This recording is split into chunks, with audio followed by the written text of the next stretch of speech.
Buenas tardes, Kestrels. Let's going to continue with our story. We were looking at how Antonito, he escaped, he went on the hills and he got quite tired because he wasn't eating properly, and then he went down of Chica, down of the horse, and then suddenly someone rescued him, and it was Uncle Juan. So they have him and they trying to just bring him alive. They trying to just keep him, but he's quite ill. So we are going to see what's happened with him, and we're nearly right at the end of the story. So that means that we will be finished by tomorrow and we will start a new one at the school, okay? So let's see what happens.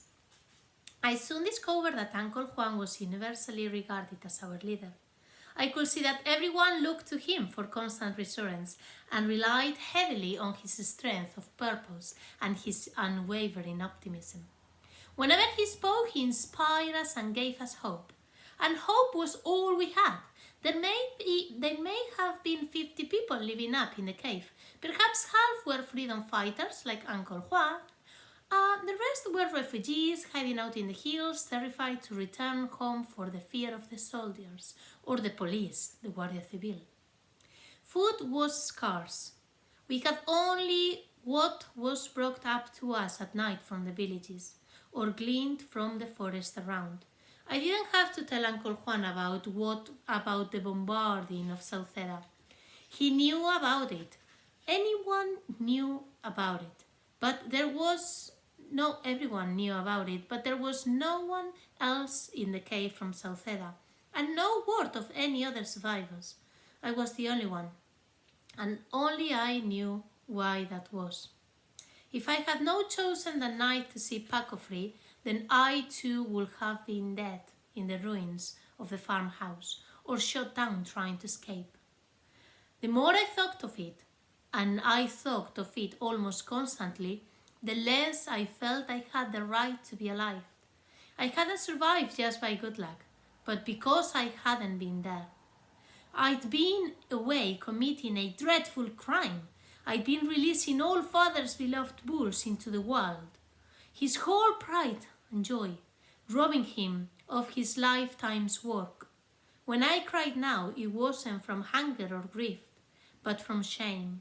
From a deep sense of my own unworthiness. Uncle Juan will hold me tight to comfort me. I know, Antonito, he said one morning, wiping my tears away with his thumbs. They were terrible things you saw. I know the pain you must feel. Everyone here in this cave knows the pain you feel now. So cry all you want, but when you've done crying, then be brave again. Be my little brave bull and come out fighting. Evil, Antonito, must be fought, not cried over. You understand me? He smiled at me and laughed. We are few, but we are strong. Even the beasts are on our side. Do you know that? Have you heard about the Black Phantom of Maracha? Uncle Juan often told me stories to cheer me up, to take me out of myself. He told me well too, and I love to listen. This is not just one of my little tales, Antonito. This is true.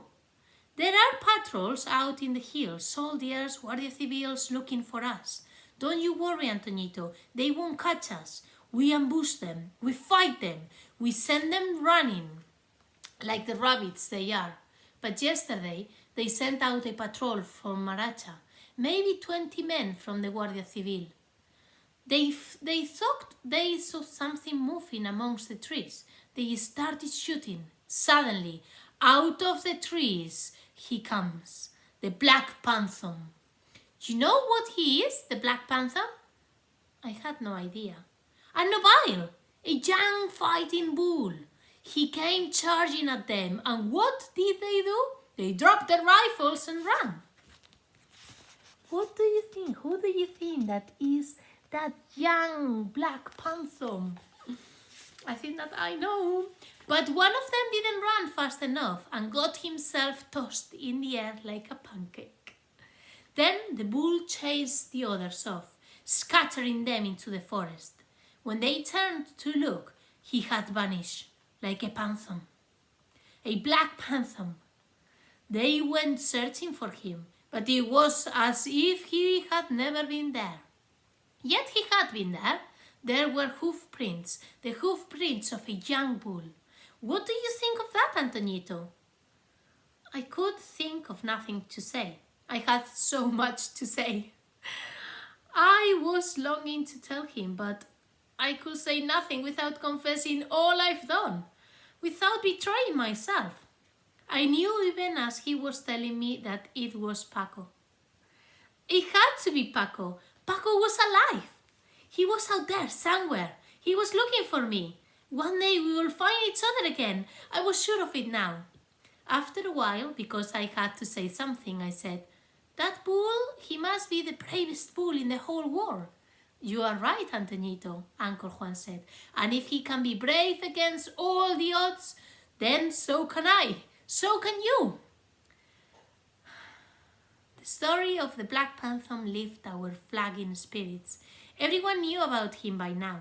That evening the whole cave was suddenly a happier place. I heard the sound of laughter again, and when the children got together to act out the drama, I got up and joined in.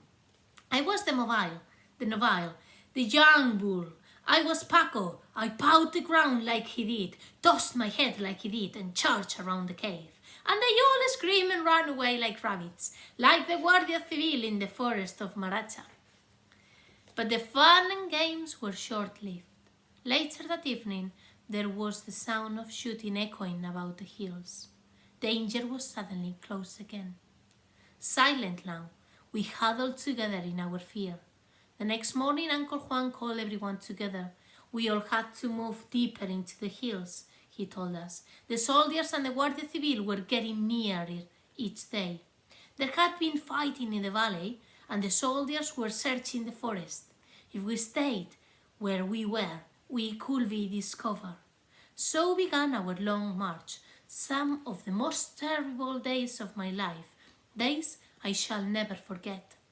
We only had 2 mules and Chica between all of us, and they were needed to carry what few blankets, what little food we had, as well as the younger children. The food very soon ran out, and then the rain came down, turning the tracks into steams and quagmires. We could only go as fast as the slowest among us, the 2 old ladies, twin sisters from Algar. Uncle Juan told the 2 old ladies they should ride instead of the children. I heard him, but they refused. Are they going? "It is the young that must live, Juan," one of them said, "not the old.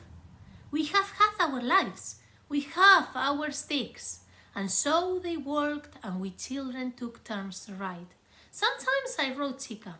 Uncle Juan often gave me 2 small children to look after. One rode in front of me, and the other clinging on behind. It was good to be riding her again, to feel her warmth and strength beneath me.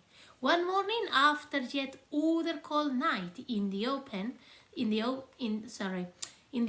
we were reading ourselves for another day's march, when I noticed that the 2 old sisters from Algar hadn't moved. They were lying together under a tree, hugging each other for warmth. Uncle Juan was crouching over them, trying to rouse them. I went over him. I knew at once they were dead. They lay so still, so absolutely still, one with her forefinger on her lips, as if willing the world to hush. When Uncle Juan looked up at me, all the strength was suddenly gone from his eyes, and instead I saw only a deep sadness. We buried them where they lay. Uncle Juan was never the same after that. I never once saw him smile again. All the great heart seemed to have gone out of him, but nonetheless, I still pinned all my faith, all my hopes on Uncle Juan. To me, to everyone, he was the one person who would bring us through somehow. He led us on, ever deeper into the hills, and from the top of every pass we saw always more hills, higher hills, lost in the clouds. And still the rain came down, and we trudged, and as we went others joined us, more freedom fighters, more refugees, till our 50 was nearer to 100.